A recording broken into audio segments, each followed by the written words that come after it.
Shalom saudara-saudara yang terkasih dalam Tuhan kita Yesus Kristus. Senang sekali pada hari ini kita bisa bertemu kembali untuk belajar dari firman Tuhan.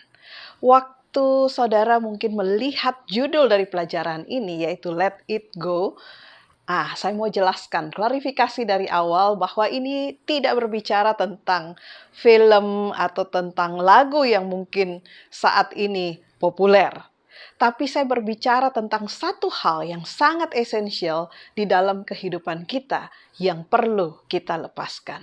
Saudara, sebelum kita belajar, mari kita tunduk kepala dan kita berdoa.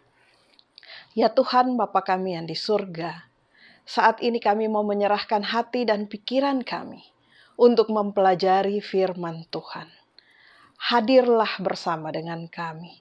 Roh Kudus-Mu memberikan kepada kami hikmat agar kami dapat memahami pesan yang ingin Engkau sampaikan kepada kami pada saat ini. Terima kasih ya Tuhan, di dalam nama Yesus kami berdoa dan mengucap syukur. Amin. Saudara, ada satu zat yang paling pahit di dunia ini. Saudara tahu apa itu? Namanya adalah Bitrex. Ya, namanya aja bit ya. Jadi dari kata bitter, pahit. Inilah zat yang sampai saat ini ditemukan merupakan zat yang paling pahit sedunia. Zat yang pahit ini umumnya dicampurkan ke cairan-cairan yang mengandung racun atau yang maksudnya tidak untuk ditelan. Seperti cairan pembersih ataupun cairan-cairan lainnya di mana saudara bisa melihat bahwa ini mengandung, biasanya ada tandanya bahwa ini mengandung Bitrex. Artinya untuk melindungi anak-anak dari menelan zat ini atau meminumnya dalam jumlah yang banyak. Dan saking pahitnya Bitrex ini, maka ketika Bitrex ini pun dicairkan atau dicampur dengan air sampai hanya 10 bagian per juta, ketika ada orang yang merasakannya tetap pahitnya luar biasa dan tetap dimuntahkan. Padahal kandungan dari Bitrexnya ini sudah sangat kecil, tetapi tetap saja terasa pahit. Saudara, saya pernah mendengar sebuah cerita yang terjadi bertahun-tahun yang lalu. Pada waktu itu belum ditemukan vaksin atau pengobatan untuk penyakit rabies. Ada seorang pria yang datang ke tempat praktek seorang dokter setelah dia digigit anjing yang diduga terinfeksi rabies atau penyakit anjing gila. Dan setelah dilakukan pemeriksaan, ternyata terbukti anjing itu positif terinfeksi rabies. Dan kemudian pada waktu itu diperiksalah dan dokter kemudian menyampaikan kesimpulan atau diagnosisnya bahwa pria ini rupanya juga terinfeksi rabies. Pada zaman itu tidak ada harapan untuk bisa sembuh dari penyakit anjing gila karena belum ada pengobatannya. Dengan kata lain, pria ini sudah bisa dipastikan dia akan mati oleh karena infeksi dari rabies ini. Kemudian dokter terkejut ketika pria ini setelah mendengar berita itu, pria ini kemudian minta secari kertas dan kemudian minta sebuah pensil kepada dokter itu, dan setelah dia mendapatkannya dia mulai menulis dengan tergesa-gesa. Dan kemudian dokter sampaikan kepada pria ini, "Pak, Anda masih punya beberapa hari kok untuk hidup. Kalau Bapak mau membuat surat wasiat, mungkin bisa tulis aja di rumah. Bisa dipikirkan baik-baik asetnya Bapak, rumahnya Bapak, hartanya Bapak. Tidak perlu ditulis di sini karena Bapak masih punya waktu diperkirakan beberapa hari." Dan kemudian pria ini yang dengan gusarnya kemudian menjawab, "Oh bukan, saya tidak akan membuat surat wasiat. Saya sedang menulis daftar nama orang-orang yang saya akan gigit sebelum saya mati." Luar biasa saudara. Hal ini menggambarkan satu kata yang melebihi Bitrex, yaitu kata kepahitan. Kita bisa melihat bahwa respon dari pria ini tentunya oleh karena ada kepahitan yang dia rasakan mungkin dari perlakuan atau perkataan dari orang-orang yang ada di sekitarnya. Kebanyakan dari kita, ketika kita dilukai atau disakiti hatinya oleh orang lain, maka kita berusaha untuk mencari solusi dari rasa yang kita rasakan ini. Solusi-solusi yang biasanya kita gunakan untuk mengatasi rasa kepahitan yang ada di dalam hidup kita. Pertama, kita mungkin akan marah, kita akan ngamuk-ngamuk, kita mungkin akan maki-maki orang. Cara yang kedua adalah dengan membalas dendam. Ya, ini adalah cara yang aktif. Tapi ada juga orang yang menggunakan cara yang lebih pasif atau tersembunyi, yaitu dia tidak marah, dia tidak melakukan sesuatu untuk membalas dendam, tetapi dia membawa terus ingatan dan rasa sakitnya di dalam dirinya, dan dia ingat terus, dan dia ingat terus, sehingga kepahitan ini bukannya menjadi tawar, tapi malah menjadi lebih pahit.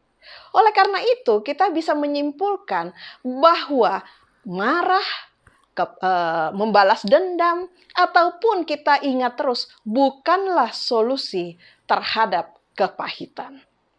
Saudara, satu obat penawar terhadap kepahitan atau solusi terhadap kepahitan yang ditawarkan Tuhan melalui firman-Nya di dalam Alkitab. Obat ini bernama pengampunan. Saudaraku, mungkin kalau kita mengingat kata pengampunan, kita teringat akan percakapan antara Petrus dengan Yesus. Di dalam Matius 18 ayat 21, Petrus bertanya kepada Tuhan Yesus. Dia katakan seperti ini, Tuhan, sampai berapa kali aku harus mengampuni saudaraku jika dia berbuat dosa terhadap aku? Sampai 7 kali. Itu pertanyaannya Petrus. Mungkin kalau kita saat ini yang hidup, kita berpikir, pelit amat si Petrus ini. Masa mengampuni orang hanya 7 kali? Tapi perlu kita pahami bahwa di dalam situasi Petrus saat itu, para pemimpin agama pada zaman Perjanjian Baru mengajarkan bahwa kepada umat bahwa Tuhan itu hanya bersedia mengampuni manusia maksimal 3 kali. Maksimal 3 kali. Padahal saat ini kita merasa bahwa 7 kali aja ya. Mungkin suami dan istri mungkin butuh lebih dari 7 kali untuk mengampuni dalam 1 minggu. Tetapi kita melihat bahwa alasan mengapa Petrus tawarkan penampunan sebanyak 7 kali adalah karena memang adat istiadat orang Yahudi percaya bahwa Tuhan hanya mau mengampuni sebanyak 3 kali.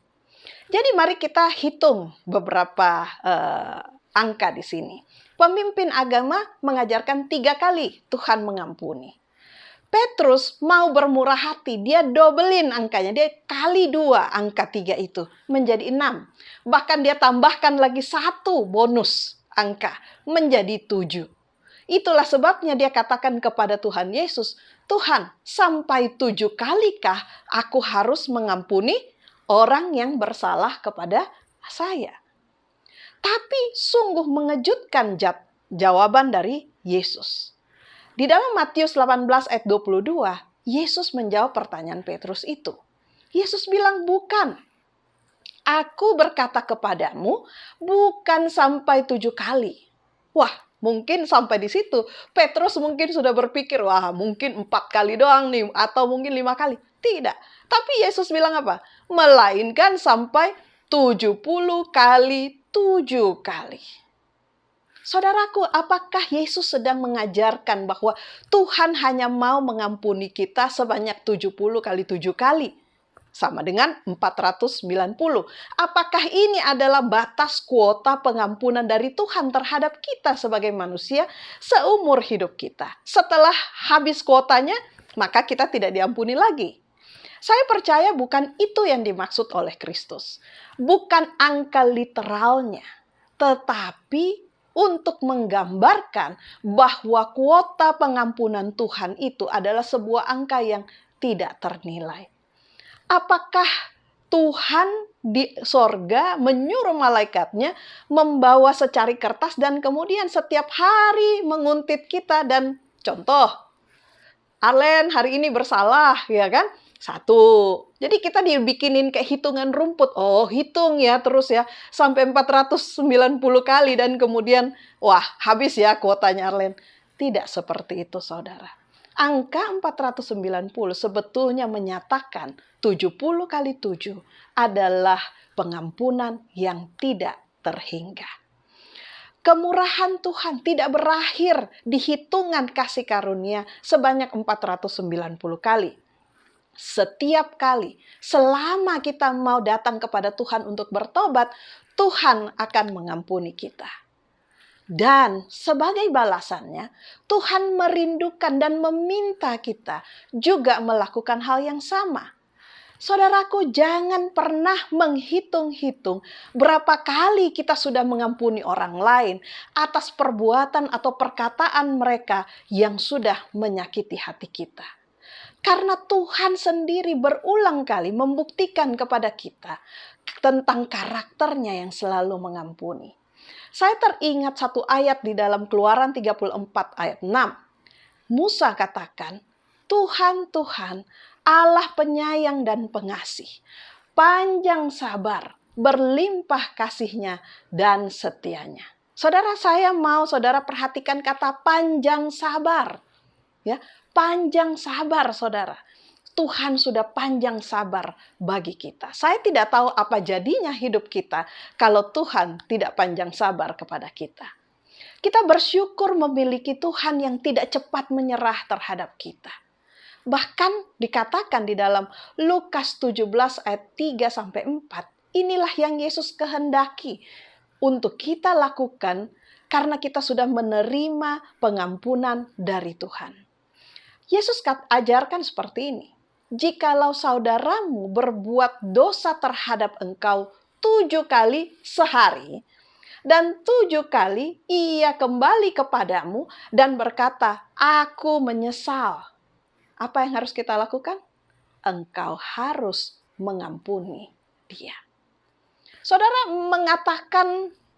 mengampuni orang mungkin mudah dikatakan oleh bibir kita. Tetapi kalau kita perhatikan setiap kali Yesus mengatakan atau menyebutkan angka 7, angka 7 ini melambangkan sempurna, melambangkan sesuatu yang lengkap. Dengan kata lain, ketika kita mengampuni orang itu, kita harus mengampuni dengan segenap hati kita dan tidak menyimpan kesalahannya kembali. 7 kali orang itu datang sehari, kita juga harus terus mengampuni dia. Saudara, di dalam Alkitab, Tuhan Yesus juga mengajarkan secara khusus topik tentang pengampunan ini. Dalam Matius 18 ayat 23-35, di situ Yesus mengajarkan dan menceritakan sebuah perumpamaan tentang pengampunan itu. Dalam ayat 23-24, Yesus mengatakan seperti ini. Sebab hal kerajaan sorga seumpama seorang raja yang hendak mengadakan perhitungan dengan hamba-hambanya. Setelah ia mulai mengadakan perhitungan itu, dihadapkanlah kepadanya seorang yang berhutang 10.000 talenta. Mungkin saat ini kita tidak terlalu mengerti seberapa banyaknya 10.000 talenta itu. Tapi yang saya ingin sampaikan kepada saudara, talenta itu di zaman perjanjian baru adalah satuan mata uang yang terbesar. 1 talenta saja beratnya sekitar 25-34 kilo logam. Jadi kalau itu emas, maka 25-34 kilo emas. Ya, tergantung logamnya seperti apa. Jadi, kalau kita ambil rata-ratanya saja, 1 talenta sekitar 30 kg, maka 10.000 talenta itu kurang lebih sekitar 300.000 kg. Saya bisa bayangkan bahwa mungkin butuh beberapa raksasa yang membawa uang ini, karena ini sangat banyak. Jumlah yang terbesar yang disebutkan di dalam Alkitab adalah jumlah ini. Jadi saudara, ketika disebutkan bahwa hamba itu berhutang 10.000 talenta, ini sebetulnya melambangkan atau menggambarkan sebuah hutang yang tidak mungkin akan bisa dibayar seumur hidup dari hamba tersebut. Mungkin kita berpikir, hamba ini ngapain sih dengan uang sebanyak ini? Mungkin dia juga sudah pergi berfoya-foya dengan uang kerajaan. Dia pergi menginap di hotel bintang 5 atau pergi makan-makan di restoran yang mewah. Ataupun dia mungkin membeli banyak resort, rumah, mobil mewah dan lain-lain. Kita tidak pernah tahu.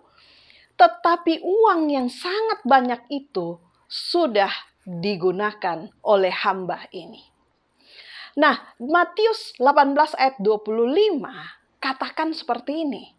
Pada waktu raja itu mengadakan perhitungan dan dia temukan hamba itu, kemudian hamba itu datang di hadapannya, kemudian dia katakan, Yesus menjelaskan seperti ini.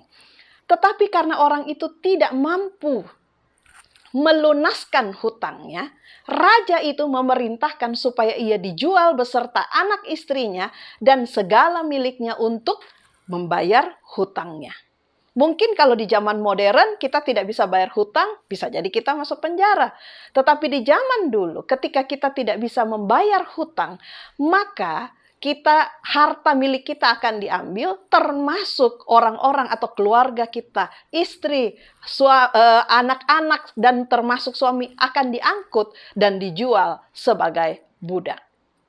Jadi pada waktu orang ini, hamba yang berhutang 10.000 talenta ini melihat bahwa istrinya, anak-anaknya, bahkan rumahnya akan diambil, maka dia katakan kepada raja itu, dia sujud menyembah ke raja itu, dia katakan, sabarlah dahulu, segala hutangku akan kulunaskan.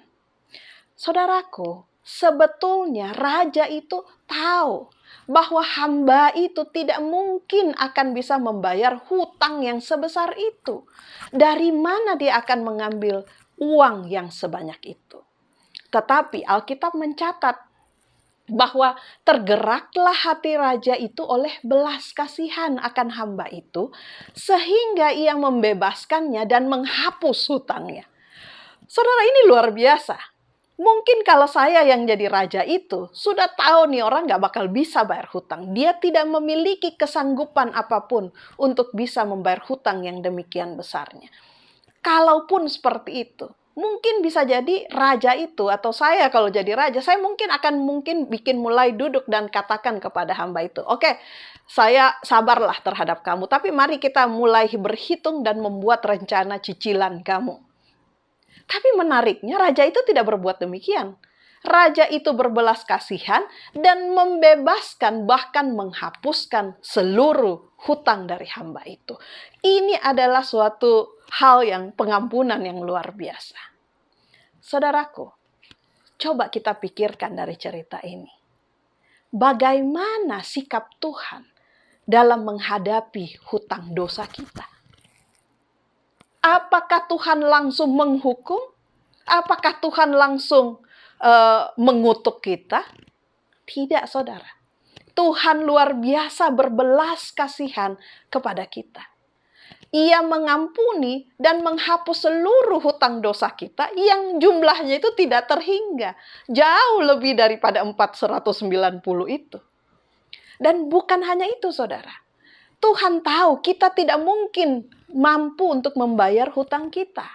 Maka anak Allah sendiri turun dari sorga, dari tahta sorga untuk membayar hutang kita yang tidak mungkin kita bayar itu. Kita lanjutkan ceritanya di ayat 28. Tetapi, ini menarik nih saudara. Saya berharap ceritanya itu sampai di sini. Happy ending kan? Tapi rupanya masih ada kelanjutannya. Bahkan inilah inti dari perumpamaan ini. Tetapi ketika hamba itu keluar, ia bertemu dengan seorang hamba yang lain yang berhutang 100 dinar kepadanya. Ia menangkap dan mencekik kawannya itu. Katanya, bayar hutangmu. Wah, luar biasa ya. Saya mau mengadakan atau mengajak saudara untuk membuat perbandingan antara berapa besar hutang hamba itu dan berapa besar hutang kawannya. Hamba itu berhutang 10.000 talenta dibandingkan dengan kawannya yang berhutang hanya 100 dinar. Saudara, 1 talenta saja itu sama dengan 6.000 dinar. Jadi sebetulnya itu 100 dinar itu boleh dikatakan tidak ada apa-apanya dibanding 10.000 talenta. Saudara, bukankah ini menggambarkan bagaimana hutang kita kepada Tuhan? Boleh saya katakan bahwa hutang kalau dibandingkan secara jarak, hutang kita ke Tuhan itu jauh sekali, besar sekali, panjang sekali. Mungkin jaraknya sama seperti jarak bumi ke matahari. Berapa jarak bumi ke matahari? Kira-kira 150 juta kilometer. Tetapi untuk hutang yang begitu panjang dan besar itu, yang luar biasa, yang tidak bisa terukur itu, Tuhan mengampuni kita dan tidak mengingat dosa kita lagi. Pertanyaannya, bagaimana kita memperlakukan orang lain yang bersalah kepada kita? Bagaimana hutang orang lain kepada kita? Mungkin itu hanya sepanjang penggaris kita, hanya 30 cm. Tetapi kita masih begitu sulit bergumul untuk bisa mengampuni. Bahkan seringkali kita memilih untuk tidak mau mengampuni orang lain. Saudara, hutang kita yang jarak bumi ke matahari diampuni, tetapi hutang orang lain, kesalahan orang lain yang hanya 30 cm kita tidak mau ampuni. Saudara bisa lihat betapa degilnya hati kita. Tuhan memberikan sesuatu yang lebih besar kepada kita, tetapi kita bahkan tidak mau memberikan sesuatu pengampunan yang lebih kecil kepada orang lain. Saya sering bertemu dengan beberapa orang yang tidak lagi mau datang ke gereja.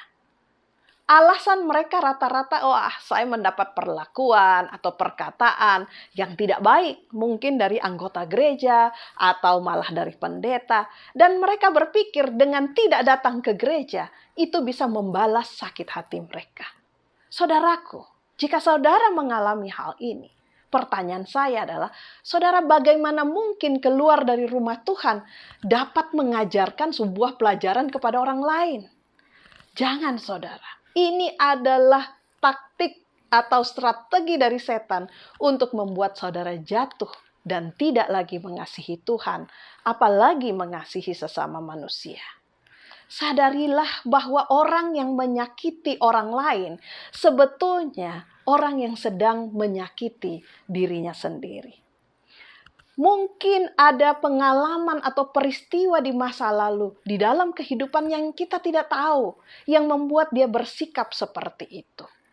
Orang yang suka atau sering menyakiti orang lain sebetulnya adalah orang yang tersakiti. Dan saudara, lebih mudah untuk mengampuni kalau kita mengenal mereka, kalau kita tahu apa pergumulan mereka, sehingga kita lebih mudah untuk melepaskan pengampunan. Kita lanjutkan cerita ini, perumpamaan tadi di ayat 29. Pada waktu dia dapat kawannya yang hutang 100 dinar ini, kawannya ini dia akan cekik, maka sujudlah kawannya itu dan memohon kepadanya. Sabarlah dahulu, hutangku itu akan kulunaskan.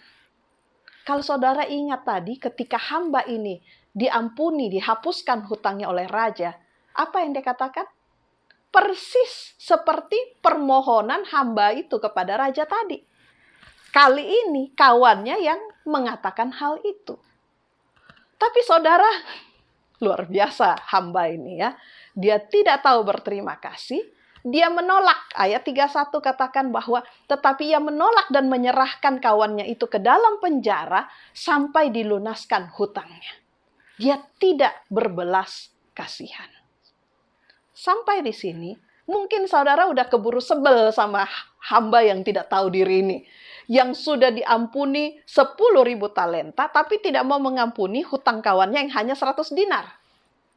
Tapi saudara, sebelum saudara keburu membenci hamba yang tidak tahu diri ini, saya mau katakan bahwa Yesus pada waktu dia menceritakan perumpamaan ini, sebetulnya bukan tentang hamba itu. Yesus sedang menunjuk kepada kita masing-masing. Perumpamaan ini sebetulnya adalah tentang saya, tentang saudara. Yesus sudah mengampuni saudara dan saya dan membayar hutang saudara dan saya di kayu salib. Sesuatu yang tidak bisa kita lakukan. Kita tidak bisa membayar hutang dosa kita sendiri. Tetapi, mengapa saudara dan saya sampai saat ini masih tidak bersedia untuk mengampuni orang lain? Kita mungkin bisa menganggap hamba itu jahat, dasar ya nggak tahu diri. Tapi saudara, sesungguhnya kitalah hamba itu. Kitalah orang yang tidak tahu berterima kasih dan menghargai pengampunan yang Tuhan sudah berikan kepada kita. Saudaraku yang kekasih, pengampunan itu bukan berarti bahwa kita biarkan saja orang melanggar hukum. Bebas dari konsekuensi perbuatannya. Sama seperti kita berbicara tentang kemerdekaan kita, kemerdekaan negara Indonesia. Ini bukan tentang merdeka dan kemudian semua orang bisa berbuat kehendaknya. Bukan seperti itu, saudara. Pengampunan juga bukan berarti membiarkan ada orang yang terus-menerus menyiksa kita secara fisik maupun secara emosional. Tetapi berbicara tentang pengampunan adalah berbicara tentang melepaskan kepahitan dan kebencian yang kita rasakan kepada orang itu. Let it go. Biarkan rasa sakit, biarkan rasa benci, biarkan rasa pahit yang kita rasakan terhadap orang itu, orang yang menyakiti kita, yang jelas-jelas bersalah kepada kita. Lepaskan rasa itu. Let it go. Saudara, saat kita mengampuni, maka kita sebetulnya sembuh. Dan saat kita melepaskan kepahitan itu, barulah kita bisa bertumbuh. Pengampunan itu berbicara tentang ketika kita memilih untuk melepaskan dendam dan menyerahkan orang itu ke dalam tangan Tuhan. Dan bahkan bersedia untuk berdoa bagi orang yang kita anggap musuh kita. Saudara, tentu saja kita tidak mau menjadi budak. Tapi kita bisa menjadi budak terhadap kejahatan atau kesalahan yang dilakukan oleh orang yang menyakiti kita kalau kita menolak untuk mengampuni dia. Saudara, sadarkah kita bahwa ketika kita menolak mengampuni orang yang menyakiti kita, kita sebetulnya sedang memberikan izin kepada mereka untuk terus-menerus menyakiti kita. Saya ulangi, kalau kita terus tidak mau mengampuni orang lain, maka kita mengizinkan mereka untuk terus-menerus menyakiti kita. Firman Tuhan dalam 2 Petrus 2 ayat 19 katakan, mereka menjanjikan kemerdekaan kepada orang lain, padahal mereka sendiri adalah hamba-hamba kebinasaan. Karena siapa yang dikalahkan orang, ia adalah hamba orang itu. Kadang-kala ketika orang menyakiti kita, kita mau balas, kita mau merasa lebih benar, terbukti lebih benar. Kita mau merasa diakui bahwa kita lebih powerful daripada mereka. Tetapi ketika kepahitan tidak kita lepaskan, maka sesungguhnya kita adalah hamba dari orang itu, bahkan hamba dari setan sendiri. Saudara, kita menyadari bahwa orang yang sanggup untuk menyakiti kita paling dalam adalah orang yang paling dekat dengan kita. Betul ya? Dan itu pun adalah orang yang mungkin paling sulit kita ampuni. Contoh di dalam Alkitab jelas bagaimana orang yang terdekat justru berbuat jahat kepada orang yang dekat dengan dia. Seperti contoh, ketika Kain membunuh Habel. Habel itu adiknya sendiri, adik kandungnya sendiri. Tapi toh dia membunuhnya. Absalom mencoba membunuh Daud yang adalah ayah kandungnya sendiri. Dan juga kita bisa melihat ada banyak contoh lain. Tetapi saudara, dosa-dosa kita sebagai anak-anak Tuhan yang sudah menyalibkan Yesus di kayu salib. Orang yang terdekat, Orang yang terdekat kita adalah anak-anak Tuhan yang terdekat dengan hati Yesus. Tetapi bukan tentara Roma yang menyalibkan Yesus. Mungkin itu mereka lakukan secara fisik. Tetapi sesungguhnya ketika Yesus mati di kayu salib, itu adalah karena dosa-dosa kita. Roma 5 ayat 8 katakan, akan tetapi Allah menunjukkan kasih-Nya kepada kita oleh karena Kristus telah mati untuk kita. Pada waktu kita sudah meninggalkan dosa? Tidak, saudara. Bahkan ketika kita masih berdosa, Kristus mati untuk kita. Luar biasa. Kita lanjutkan ceritanya. Melihat itu, tadi ya, hamba ini kemudian mencekik, kemudian memasukkan kawannya ke dalam penjara. Rupanya melihat itu kawan-kawannya yang lain sangat sedih. Lalu menyampaikan segala yang terjadi kepada tuan mereka, yaitu si raja tadi.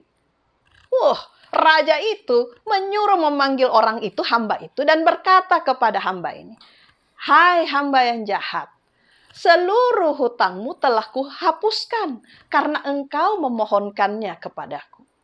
Bukankah engkau harus mengasihani kawanmu seperti aku sudah mengasihani engkau?" Bukankah itu yang terjadi dengan kita? Saudara, kita sebagai manusia yang berdosa memang tidak punya kuasa untuk bisa mengampuni orang lain. Tapi pengampunan dari Kristus, jika kita menyadari, menerima, betul-betul ngeh apa yang dilakukan oleh Kristus buat kita, yang akan menyanggupkan kita untuk bisa mengampuni orang yang bersalah kepada kita. Di Efesus 4 ayat 32 dikatakan, tetapi hendaklah kamu ramah seorang terhadap yang lain, penuh kasih mesra dan saling mengampuni, sebagaimana Allah di dalam Kristus telah mengampuni kamu. Saudara, itulah permintaan Tuhan buat kita. Ketika kita sadar banget bahwa kita ini sudah diampuni, maka ampunilah orang yang bersalah kepada kita. Bukan hanya itu, di dalam doa Bapa kami yang terkenal itu, Yesus ajarkan untuk berdoa bahwa ampunilah kami akan kesalahan kami, seperti kami juga sudah mengampuni orang yang bersalah kepada kami. Bukan hanya di situ, Matius 6 ayat 14-15 juga katakan begini. Karena jikalau kamu mengampuni kesalahan orang, Bapamu yang di sorga juga akan mengampuni kamu. Tapi kalau kamu tidak mengampuni orang, Bapamu juga tidak akan mengampuni kesalahanmu. Wow. Jadi sebetulnya perumpamaan ini sedang berbicara kedua pihak. Yaitu bagaimana pengampunan antara Tuhan dengan kita, dan juga bagaimana pengampunan kita kepada orang lain. Apa yang terjadi setelah itu?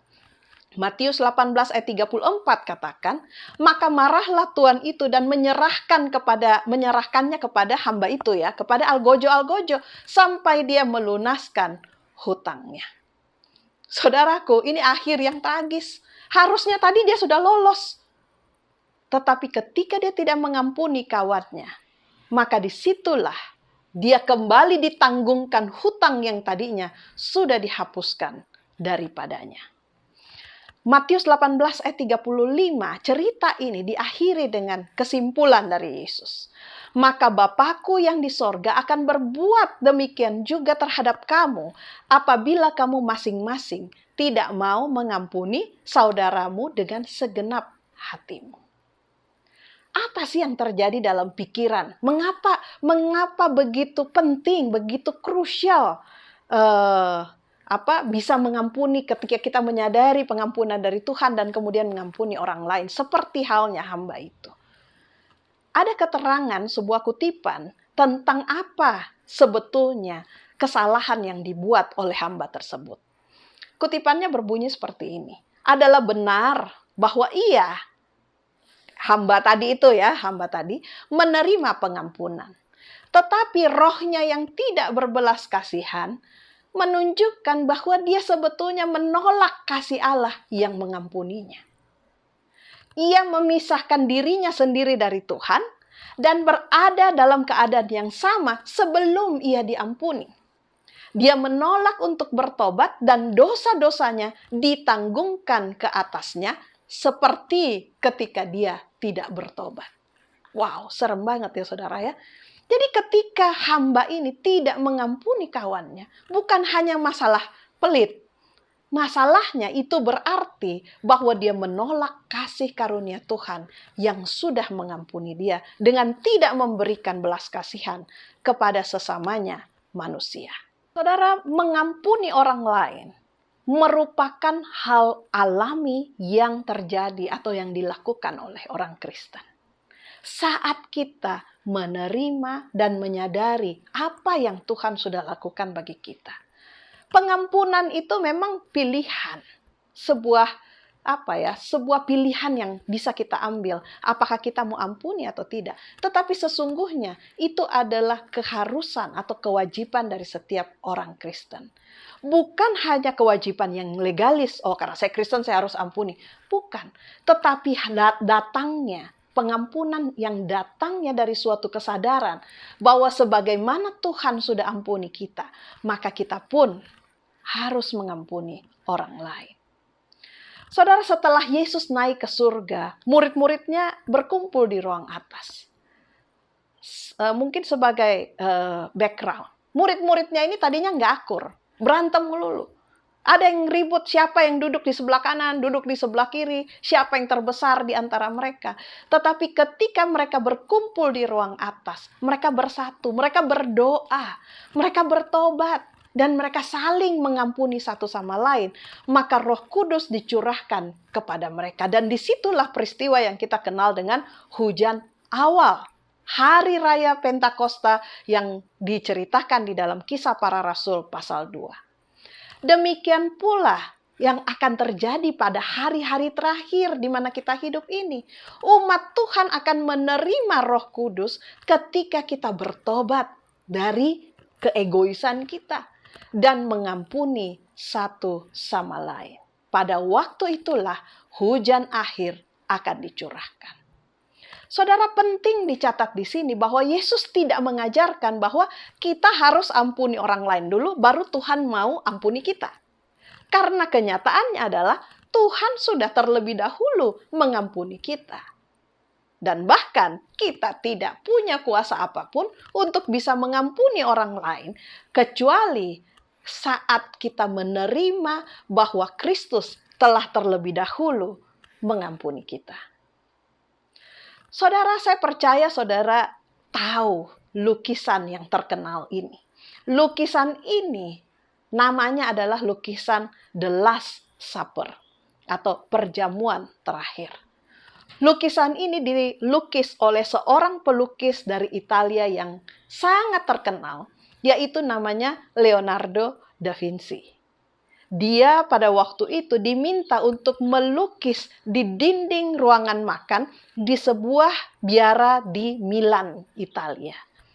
Dan dia kemudian mencurahkan segala pikiran, kreativitasnya untuk membuat lukisan ini. Dan karena itu di ruang makan, jadi yang dia lukis adalah sebuah meja dengan Yesus dan murid-muridnya di malam terakhir pada waktu sebelum Yesus diserahkan dan kemudian disalib. Pada waktu Leonardo dalam proyek melukis lukisan ini, dia sebetulnya memiliki konflik dengan seorang pelukis Italia yang lain. Kita tentu juga tahu pelukis ini namanya Michelangelo. Nah, Michelangelo juga adalah seorang pelukis yang sangat terkenal. Tetapi dia nggak cocokan nih sama Leonardo da Vinci. Mereka berdua seringkali melontarkan kritikan, melontarkan hinaan, celaan terhadap karya-karya seni masing-masing. Pada waktu Leonardo da Vinci sedang melukis ini dan terjadi konflik seperti itu, dia kemudian setelah dia lukis semua badan-badan murid-murid Yesus dan Yesus, dia kemudian harus masuk mulai di wajah-wajah masing-masing murid Yesus. Dia mulai melukis wajahnya Petrus, Andreas. Singkat cerita, sampailah dia ketika saat di mana dia harus melukis wajah dari Yudas Iskariot, murid yang mengkhianati Yesus. Dia mulai berpikir, wajah seperti apa yang saya akan lukis di sini. Dan saudara, karena pada waktu itu dia lagi benci sekali sama Michelangelo, jadi dia berpikir, pakai wajah Michelangelo ini aja, orangnya kan rese, gitu kan. Orangnya itu menyebalkan, menyakiti hati saya. Jadi dia mulai lukis di wajah Yudas itu, wajah dari musuhnya. Setelah itu dia sudah selesai, dia kemudian mulai menyelesaikan yang lain, hingga akhirnya dia sampai harus melukis wajah Yesus. Berulang kali dia coba untuk melukis wajah Yesus. Tidak berhasil. Dia hapus lagi.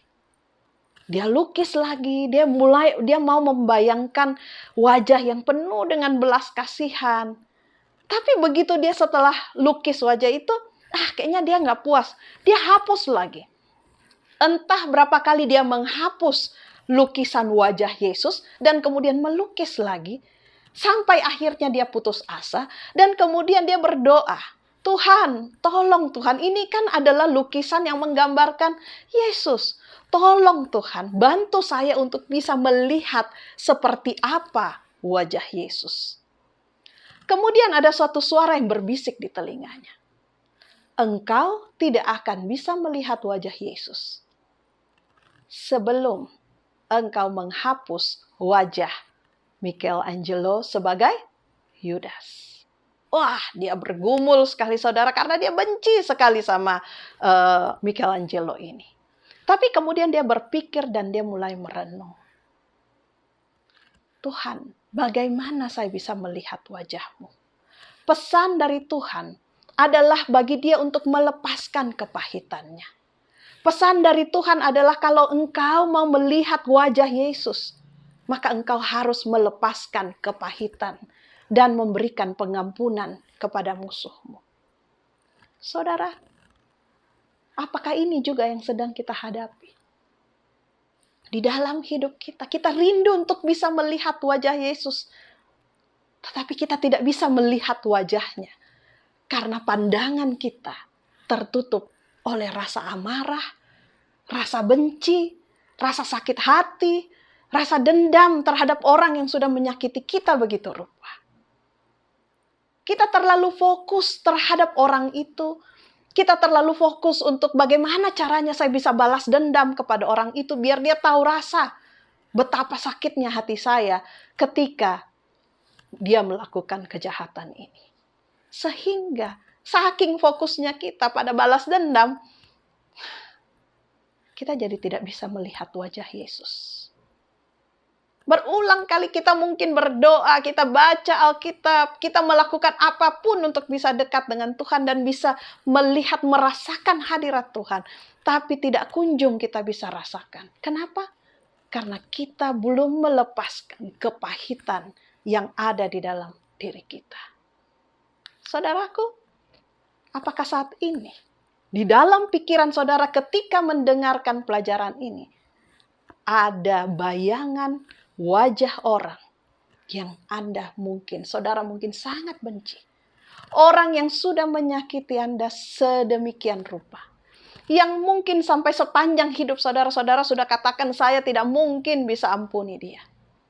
Tapi saudara, hari ini, saat ini, Tuhan memanggil saudara untuk menghapuskan wajah dari orang yang sudah menyakiti saudara.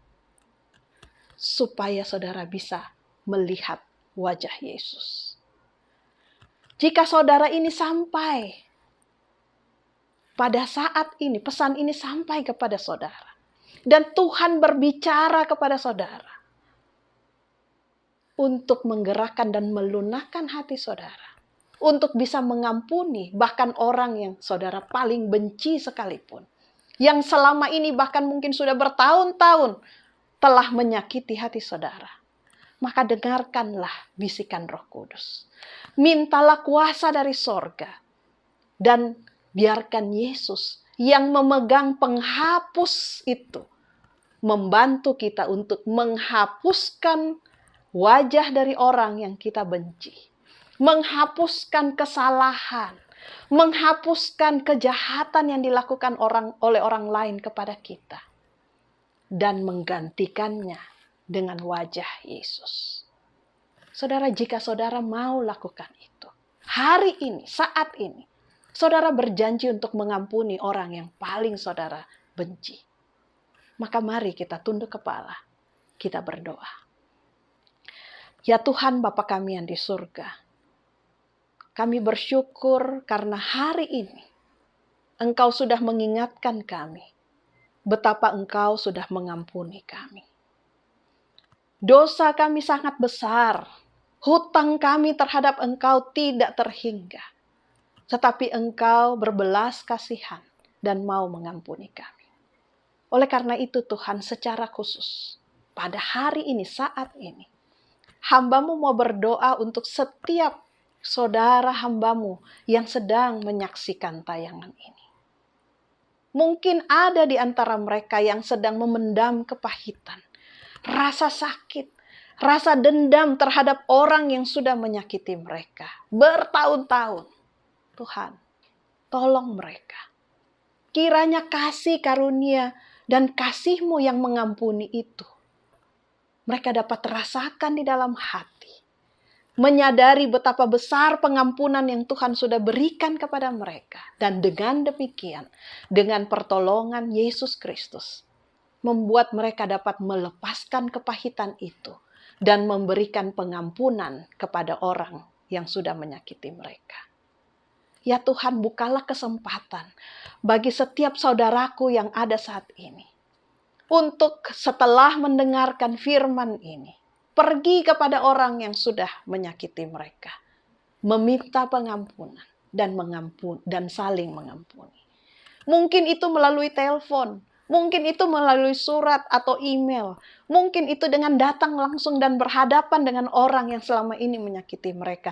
Tapi Tuhan, kami tahu bahwa kami tidak sanggup melakukannya kalau bukan Engkau yang menolong kami. Tolonglah Tuhan, agar saudara-saudaraku mulai saat ini dapat hidup dalam damai sejahtera dan sukacita, menikmati berkat-berkat dari Tuhan secara lepas setelah mereka bisa mengampuni orang lain. Terima kasih Tuhan. Di dalam nama Yesus kami berdoa dan mengucap syukur. Amin. Tuhan memberkati kita semua. Shalom.